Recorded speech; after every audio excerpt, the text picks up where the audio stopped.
you want, Scorpion? It makes you happier to call me names. Go ahead, please. Oscar, you're the most horrible excuse for a human being that ever walked on two legs. Is this about your friend George? Because if he'd been a real man, he'd have taken you in his arms. A chance to show his love. And what did he do? Walked out with the clenched look of a Puritan with diarrhea. Your philosophy of love does been interesting, Mr. Jaffe. I'm an Oriental, Lily. My love for you blinded me. That was always the problem between us as producer and artist. Oh, that's what it was it?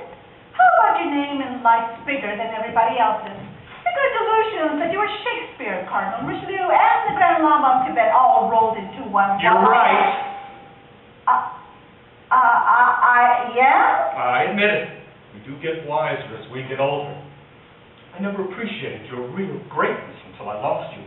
And that last argument we had over percentages, God, how small and cheap I was. Remember those quotes you gave the papers when I threatened to leave? Miss Garland is progressing nicely. Of course, I taught her everything she knows. It was like training an old Cocker Spaniel who thinks very slowly. I was despicable. I can't believe I let you get away. We let each other get away. We had so much going for us. Looks, money, fame. Maybe that was a problem. Maybe we'd been all right together. We lived on a farm somewhere and grown potatoes. I could have worn a polka dot dress and slapped the hogs. Slop the hogs. Right. I could have scrubbed the South 40s and milked the steers. You were never much of a country girl, were you? Should have tried it, though. We might not have argued as much. We never really argued. Oh, please! Remember that time I said head of gobbler? I took an axe off the wall and tried to attack you in the wind. Then I chased you down 45th Street. Or that time I broke your finger. Well, that was an accident. You were putting up a picture. I was holding the nail. The hammer slipped. No, it didn't. It was deliberate. I was angry at you for the night before. What happened the night before? We were at the Roosevelt party. You wouldn't dance with me. Because you slept with that woman when you thought I wasn't looking. What was her name? Teddy's cousin. Eleanor. I wonder what happened to her. Oh, we don't know anything about love, do we? Unless it's written and rehearsed. It's only real between curtains. I cut my throat for losing you. You did. Grease paint would run out of it. I've paid for it 1,000 times. When I saw that movie of yours... Did you like it? I wanted to vomit. All your talent wasted, Lily. Well, you'll be interested to know that it's a great success. The critics said I was marvelous and superb. Here, if you don't believe me, look. What's that? It's an Academy Award. They're thinking of calling it the Oscar. Oh, God forbid. Read what it says. Academy of Motion Picture Arts and Science. Best Actress. Good God, that's pathetic. Don't fall for that sort of thing, Lily. You deserve better. When I think of the direction of that movie, it was despicable. And the lighting, don't you remember how I always brought the lights up every time you stepped on stage? You became radiant. The audience left the theater feeling spiritual. Oscar, if all this is preliminary to a contract offer, you can save your breath. Who said anything about contracts? Shame on you, Lily. Oscar, you'd do anything to get my name on a contract, and you know it. But I can't blame you. I do sell a lot of tickets. That statue must have done this to you. I didn't come here with any contracts. I'm not Max Jacobs. I came here with a dream. A dream we both shared long ago. The part we planned as the climax to your career. The last golden stare. The great courtesan role. Oh, my God. So that's the big surprise you have for me? Another role where I offer my broken body to the villain to save my brother's life? You didn't do bad with Anna Christie, or Roxanne, or Cleopatra. And now I'm talking about the greatest woman of all time. Just her memory alone has kept the world weeping for centuries. The Magdalene. Mary Magdalene. The wanton prostitute saved by Jesus Christ himself. The fallen woman whom he rescues from a life of filth and must then witness his heartbreaking crucifixion at the hands of their enemies. Who wrote it? God wrote it. I mean, who wrote the play? Oh, nobody knows. It's been done in the little town of Oberammergau for centuries. You see, I'm going to put on the Passion Play in New York. Had it up my sleeve for years, just waiting for the right moment. The wickedest woman of her age.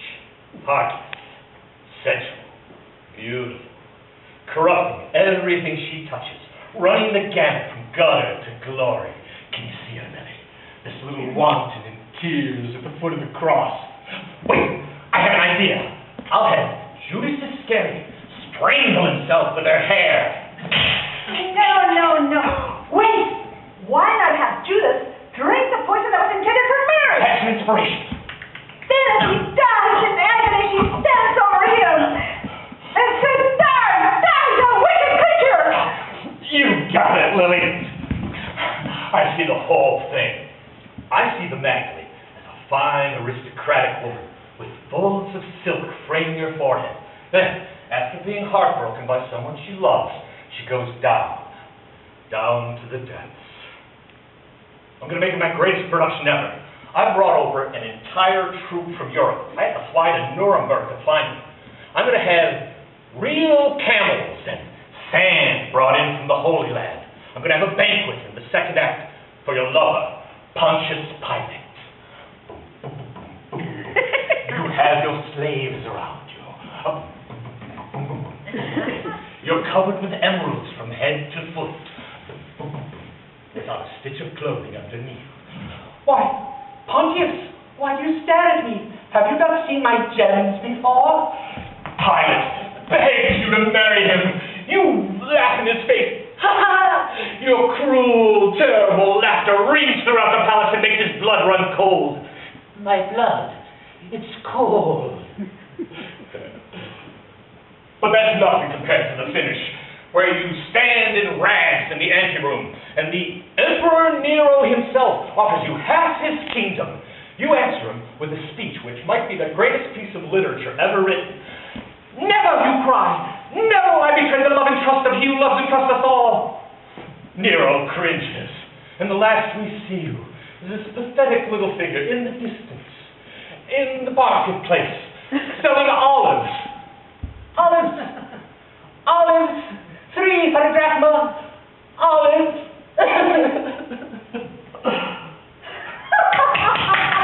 What? Oscar, you're a pure case of leaping insanity. You must have been dropping your head as a child. Lily. Coming in here with real camels and sand from the Holy Land. You're a scream. You're going to put on the Passion Play? You have $100 to your name. I have to raise every penny. Yes, and I know just how you intend to raise it. Get my name on a contract and go out and peddle it. Well, no, thank you. I am through being your meal ticket. You're free to call any one of my banks in the morning. Your bank? You mean the ones that are taking your theater away from you? That's a lie. You've been listening to my enemies. I've been listening to the side of web, your loyal business manager who came in here with some sob story about you committing suicide unless I took pity on you. She wouldn't. She told me everything. She said you don't have a dime. You're broke. You're busted. It's a lie. I fired her for stealing. Oh, shut up. She has a private Swiss bank account in the name of Emeritus College. I'm offering you the chance to become immortal. Thank you. But I've decided to stay mortal with a real producer. Who? Max Jacobs. Does that ring a bell? You can't side with him. He's a liar. He's a thief. Oscar. He's a sex maniac. I caught him in the men's room with my secretary and a small dog. Oscar. He's illiterate. He can't sign his own name. Well, he signs it okay on checks. Great big checks, too. Oh, so that's it. It's the money. Just another greedy ham. If I jingle a few miserable dollars in front of you, you'd start drooling and squealing. Gimme. That's right, Oscar. Now get out before I have the porter throw you off the train. We'll see who gets thrown off the train traveling with a gigolo. Oh! Get out of here, you son of your spit! How did you keep little shop girl?